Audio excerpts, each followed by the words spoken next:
연불 수행을 하면서 어떻게 하면 공덕을 좀 빨리 많이 모을 수 있을까요? 공덕을 많이 모아야만 이제 뭔가 성취를 할 수 있고 그렇게 되는 거 아니겠습니까? 그래서 사람들이 그러더라고요. 30년 동안 연불했지만 주변에서 어떤 무슨 감흥을 받았다는 얘기를 한 번도 들은 바가 없다고 이렇게 하시는 말씀을 듣고 참 가슴이 아팠습니다.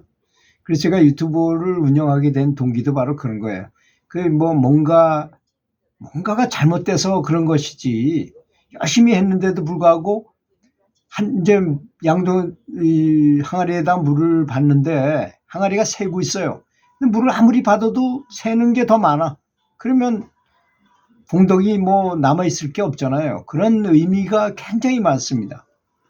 그 중에서 가장 큰 것을 하나 이렇게 짚어보라면, 채식을 해야 되는 점에 대해서 참 이게 불편한 진실이죠.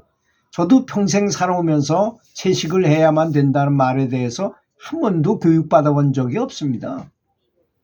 한 번도 왜 채식을 해야 되는지도 모르고 채식을 해야만 연불의 진보도 빠를 수 있다는 것에 대해서 들어본 바도 없어요. 들어보니 사람은 반드시 채식을 해야 되는 존재더라. 사실 성경 같은 데도 그런 걸 굉장히 많이 써놨어요. 사실은 그걸 황제들이 성경을 막 바꾸고 그랬잖아요. 그런 과정에서 많이 없어서 그렇지. 성경의 일부분에 보면 고기 넣었던 그릇조차도 깨버리라는 말이 있어요. 그렇게 아주 엄하게 채식을 강권장했다는 걸 알 수 있어요. 거기 보면 고기를 먹은 듯한 이런 느낌이 굉장히 많이 있는데, 그것은 예수님이 신통으로 만들어낸 것이었다는 것을 알아야 됩니다. 오병이어라고 하는 것, 그 고기 2마리도 바로 그거잖아요.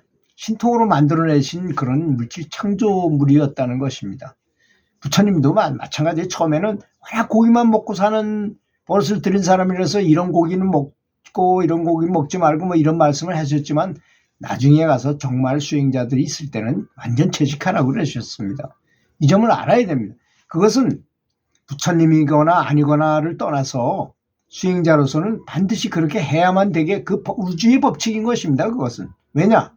나는 자비롭게 해탈을 하려고 성불을 하려고 연불을 하는 사람이 다른 동물은 죽여가지고 그 고기를 먹으면서 어떻게, 이게 언행일치가 안 되잖아요. 나는 자비로움을 구하면서 내 육신을 위해서는 다른 동물을 죽여서 그 원한을 계속 먹는다는 것, 그것은 안 된다는 것이죠. 그리고 이 연불하는데 가장 많은 공덕을 주는 것이 과연 뭘까요? 물론 꾸준히 아주 정성껏 하는 거겠죠. 정성을 다해서 연불을 하는데, 어떤 사람이 그냥 그렇게만 하는 게 아니라 감사하면서 했어요. 또 정성을 다해서 이렇게 하다가 어느 날 눈물이 막 나오면서 감수성이 예민해져요. 이렇게 연불을 하다 보면. 그래서 눈물을 흘리면서 부처님이 너무 감사한 거예요. 이 법을 가르쳐줬다는 것에 대해서. 경전을 읽어보세요. 경전에 얼마나 자세하게 그 좋은 법들을, 진짜 너무나 많이 중요한 것들을 많이 이렇게 말씀해 주셨어요. 부처님께서. 그걸 생각하니까 눈물이 줄줄 나면서 감사한 마음으로 연불을 했더니 이게 몇십 배가 더 늘어납니다. 공덕이. 이런 것을 알아야 돼요. 제가 수도 없이 말씀드린 열반경의 법명품에 보면 그 자비심이 곧 열연이라는 말이 있다. 한 줄이지만 그 말이 너무나 중요한 말이다. 그래서 사무량심을 키워라. 무량한 마음이 우리 속에 있다. 그런 마음을 키우면 그 수행만 해도 도를 깨달을 수 있다는 것을 말씀하시는 것입니다. 그것이. 근데 그렇게 이해하는 사람은 한 명도 없는 것 같아요. 제가 볼 때는. 그죠? 사무량심을 닦으면 좋고, 그냥 그건 좋은 거야. 이 정도로만 알고 있지. 그걸 닦아서 깨달음을 얻을 수 있다? 이렇게 생각하는 분은 별로 없는 것 같아요. 그런데 정말 그런 선지식이 있다는 것도 아셔야 됩니다. 정말로 죽게 돼가지고 감사하고 사랑하는 마음을 키워가지고 그것으로 삼매에 들어가고 결국은 깨달음을 얻은 선지식이 정말 있어요. 제가 참 좋아하는 분인데, 미국 사람인데요. 레스터 레븐슨이라는 분이, 아는 분들은 영적 수행하는 분이라면 다 아시겠죠. 제가 그 굉장히 오래전에 아마 한국에서도 몇 번째 안 되게 그걸 유튜브를 만들어 가지고 쇼트를 만들어 가지고 이렇게 올렸던 기억이 나요. 그 레스트 레븐슨 선생에 대해서 소개를 한 적이 있어요. 하여튼 그렇다는 것이고, 그 다음에 그렇게 감사한 마음, 자비심을 키우는 것이 엄청 도움이 되고, 그 다음에 태양을 보면서 연불을 한다면 또 영적 진보에 아주 좋습니다. 태양은 우리에게 아낌없이 주는 것이잖아요. 그래서 우리 삶을 가만히 보면 우리는 잘 못 느끼지만 뭐 이딴 곳에서 장사를 해보면요, 전 장사를 집사람을 통해서 이렇게 해본 적이 있었는데 사람이 벌레하고 비슷해요. 동물의 습성하고 비슷해요. 사람도 추우면 따끈따끈한 국물이 있는 음식을 먹으려고 몰려들고, 더우면 냉면 같은 시원한 음식을 먹으려고 벌떼처럼 몰려오고 그래요. 장사해보면. 그래서 벌레와 비슷하구나. 비 오는 날은 덜 다니잖아요, 사람들이. 그 장사도 안 돼요, 역시 마찬가지로. 그렇게 그런 것이 있다. 또 집을 지을 때 항상 남향으로 지으려고 노력, 햇빛을 많이 봐야 되니까. 실제로도 이렇게 응달 쪽에 그 북향을 향해서 이렇게 있는 집에 오래 살게 되면 몸이 안 좋아져요. 이 냉증에 걸릴 가능성이 많아요. 그래서 항상 사람은 햇빛 밑에서 뭐 일을 한다거나 햇빛을 창도 남쪽으로 나 있는 창 옆에서 이렇게 사는 것이 굉장히 바람직합니다. 근데 연불을 할 때는 더욱더 그래요. 많은 공덕이 있습니다. 우리 공덕이라고 말하는 건 연불해야만 생기는 것은 아니라는 것도 알아야 됩니다. 다른 요소도 많아요. 예를 들어서 어떤 명당 자리, 사람 이 지구를 보면 이렇게 어떤 선이 있고 지점이 있을 수 있어요. 명당 어떤 섬. 그래서 그 미국에서는 볼텍스 이론이라는 게 있잖아요. 볼텍스라고 아주 에너지가 강하게 나오는 곳이 있다, 이렇게 정해가지고 볼텍스가 어디 있다 뭐 이런 것도 있어요. 우리나라에는 뭐 만이산인가 뭐 이렇게 정도밖에 없는 것 같더라고요. 그러니까 큰 기대는 하지 마시고, 또는 그 대신 선이 있어요. 어떤 선이 지나가는 그 위에 위치하게 되면 굉장히 도움을 많이 받아요. 아무것도 안 하는 사람이야 백날 거기 있어봐야 아무 도움이 없지만, 뭐 연불에서 그런 걸 추구하는 사람한테는 굉장히 도움이 된다는 말입니다.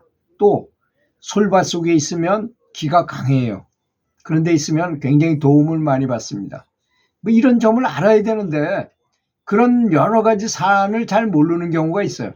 그래서 좋다는 그 기도처를 가보면 솔밭에 이렇게 위치하고 뭐 여러 가지 조건이, 돌도 있어야 되고 뭐 그리고 또 바다도 있어야 되고 물도 있어야 되고 계곡도 있어야 되고 이런 조건도 있어요.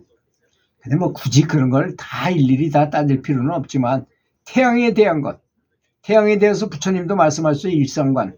태양을 바라보면 뭐 동쪽을 바라보고 해 뜰 때 바라보면 좋다는 거는 다 알고 있는 사실이잖아요. 그렇게 태양을 바라보면서 연불을 해도 효과가 엄청 좋아요.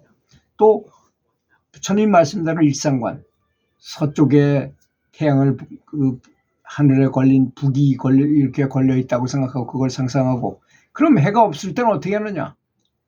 해가 없을 때는 그 해를 상상해내면 되잖아요. 상상하면. 그런 걸 말하는 것입니다. 특히 10시부터 오후 3시까지가 가장 태양이 강한 때입니다. 이때 되도록 햇빛 아래서, 그렇다고 햇빛을 쨍쨍 쬐면서 하면 피부암 걸리고 굉장히 몸에 안 좋고 얼굴 타고 그렇잖아요. 뭐 가리고 하든지 이렇게 하면 이 연불의 공덕이 배가 된다는 점을 아셔야 될 것입니다. 이건 참선하는 사람에게도 도움이 많이 되는 얘기입니다.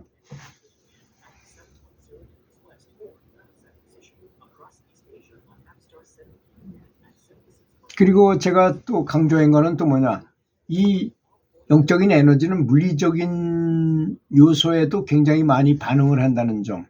그래서 제가 권한 게 바로 샤워 텐트라는 거잖아요. 기도 텐트라고도 말하는 것이 있어요. 1인용 텐트 이렇게 생겨서 이런 거 있잖아요. 거기 안 딱 들어가 앉으면 딱 연불하기 좋은 그런 곳. 집에서 이제 텐트를 치고, 저는 텐트 쳤지만 뭐 집에서 그런 거 가지고 또 싫어하는 사람도 있고 그럴 수 있잖아요. 원터치로 된 그런 샤워 텐트를 하나 가지고 있으면 집에 장소로 되도록 이동 안 하는 게 좋습니다. 왜냐? 기는 이 영적인 에너지는 잔존성이 있어요. 한 군데 계속 거기서 하는 것이 바람직합니다. 그래서 가장 조용하고 자기한테 맞고 자기 방이나 자기 서재나 어떻게 하는 곳을 정해가지고 거기다 놓고 거기서 항상 이렇게 하는 것 바람직할 것 같습니다. 그거는 자리도 별로 차지하지 않으니까 굉장히 도움이 되고, 그 다음에 잠을 잘 때도 저는 텐트 속에서 자니까 우풍도 없어질 뿐더러 이 내 영적인 에너지가 밖으로 나가지 않아서 굉장히 유리해요. 제가 이렇게 얘기하면 꼭 미신같이 들릴 수도 있어요. 영적인 에너지를 느껴보면 그것이 그렇구나 하는 걸 알게 됩니다. 감각을 느낄 줄 알면 그것이 진실이라는 걸 알게 돼요. 그래서 얼굴 텐트라는 게 있다고 했잖아요. 얼굴만 이렇게, 처음에는 저는 그 식탁 보재기 있잖아요. 이렇게 쫙 내리면 쫙 펴지는 거 있잖아요. 우산같이 생긴 거. 그거를 얼굴에다 덮고 잤어요. 근데 어느 날 인터넷에 보니까 얼굴 텐트라는 게 정말 있더라고요. 왜? 해변에 가서 이렇게 누워서 얼굴만 딱 가리고 여기 햇빛, 얼굴은 타면 안 되잖아요. 그 몸을 태울 때 얼굴만 딱 가리는 그런 텐트가 있어요. 얼굴만 딱 이렇게. 그 식탁보처럼 생겼는데 요 고개를 집어넣을 수 있게 이렇게 딱 만들어진 거가 있어요. 그 가격도 그렇게 비싸지 않으니까. 그런 거 가지고 있으면 잠잘 때도 에너지가 이렇게 밖으로 방출되지 않게 할 수 있는 그런 조건이 됩니다. 그런데 그거 말고도 또 에너지가 많이 소모되는 것도 있어요. 말을 많이 하는 것. 말을 하면 체온도 밖으로 나가고 공력도 많이 없어집니다. 근데 말을 하는데 범부에 대한 험담을 했어. 그럼 그것도 많은 공덕을 이뤄요. 그런데 내가 겁없이 공부 많이 한 분들의 험담을 했어요. 그러면 그분한테 반탄력으로 괴로움을 주는 게 아니라 우주의식이 굉장히 강력한 타격을 줘요. 절대로 공부한 분들에 대한 험담을 하지 마시기를 바라겠습니다. 어떤 분이 더 높은지 모르잖아요. 껍데기만 사람 겉모습만 보고 알 수가 없으니까 절대로 수행한 분들에 대한 험담을 할 필요가 없습니다. 그죠? 다른 분이 이렇게, 또 어떤 분은 그런 분이 있더라고요. 다른 사람의 등급을 자꾸 구분해가지고 저 사람은 높고 저 사람은 낮고, 그냥 내가 저 말을 듣고 제가 하는 유튜브 얘기를 듣고 내가 도움이 되고 정말 감동이 오면 그걸로 끝나면 됩니다. 그걸 도움을 받았으면 감사하게 생각하면 그만이지. 저 사람이 높은 사람이요. 그래서 제가 강의를 가면 그렇게 합니다. 제가 아주 굉장히 훌륭한 것처럼 많이 방송에 나가고 SBS에 나가서 캠페인에도 나갔던 사람이고 어쩌고 하는 방송에 많이 출연한 것 같은 비디오도 보여줘요. 왜? 강사가 훌륭한 것 같아야지만 저 사람한테 뭔가 들을 게 있겠구나. 의사가 훌륭한 사람 같아야지만 벌써 듣기만 해도 고칠 수 있잖아요. 그런 거와 비슷한 것입니다. 그렇게 생각할 필요가 없다 이겁니다. 제가 얘기하는 거는 험담할 필요도 없고 저 사람이 높은지 낮은지 알아보려고 그러지도 마시고 저는 사실 뭐가 있겠습니까? 제가 있는 그대로만 말씀드리는 겁니다. 제가 가지고 있는 건 이거밖에 없어요. 어느 분이 찾아오셔가지고 멀리서 나를 찾겠다고 뭐라 찾아옵니까? 그냥 통화를 해보고 알면 되는 거죠.